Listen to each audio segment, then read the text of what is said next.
حاضر مشغول گذراندن آخرین سال تحصیلم در دانشگاه یونیورسیتی آف مالایا در رشته گوش حلق و بینی هستم.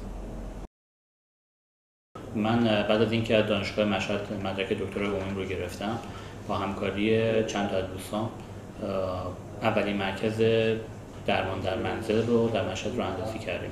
ولی دنبال ادامه تحصیل هم بودم و هدفم این بود که در خارج از کشور ادامه تحصیل بپردازم. عمل جراحی گوش حلق و بینی طیف وسیعی رو از عملهای بزرگ مثل عملهای سر و گردن تا عملهای خیلی ماکروسکوپیک مثل عملهای گوش در بر میگیره. مالزی کشور جوانیه در زمینه تکنولوژی و دانش پزشکی، ولی نکته جالبش اینه که در زمان کوتاهی تونستن با استفاده از اعزام پزشکانشون به کشورهای پیشرفته به خصوص بریتانیا و خرید و تجهیز لوازم پیشرفته و آخرین مدل تکنولوژی در زمینه پزشکی رشد خیلی خوبی رو داشته باشن و در این منطقه جزو کشورهای شاخص قرار بگیرن. سیستم بیمارستان‌های مالزی در طی 5 سالی که من اینجا بودم و دیدم بیمار محوره. هدف عمده سلامت و بهبودی بیماره. پزشکا و پرستارا و کل سیستم بیمارستان در این رابطه کار میکنن.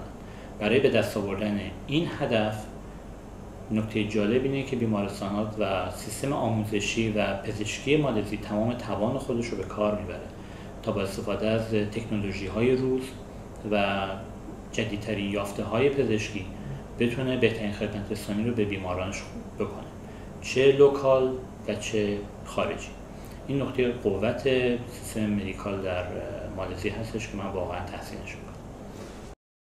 کار هنری 2 تا فایده داره. یکی توانایی بصری انسان رو افزایش میده. دوم رابطه بین دست و مغز رو تقویت میکنه. این 2 تا توانایی باعث میشه که کسی که به عنوان جراح در قسمت‌های بیرونی بدن مثل بینی و قسمت‌هایی که در ظاهر خودشون نشون میده کار میکنه نتیجه بهتری ببینه.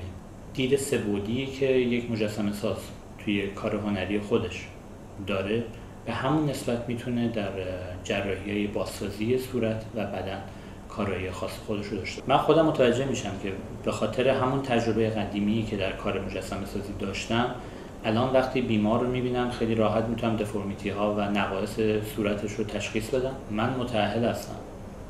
20 سال پیش ازدواج کردم. یه پسر دارم که 15 سالشه، خانمم هم دندون پزشک.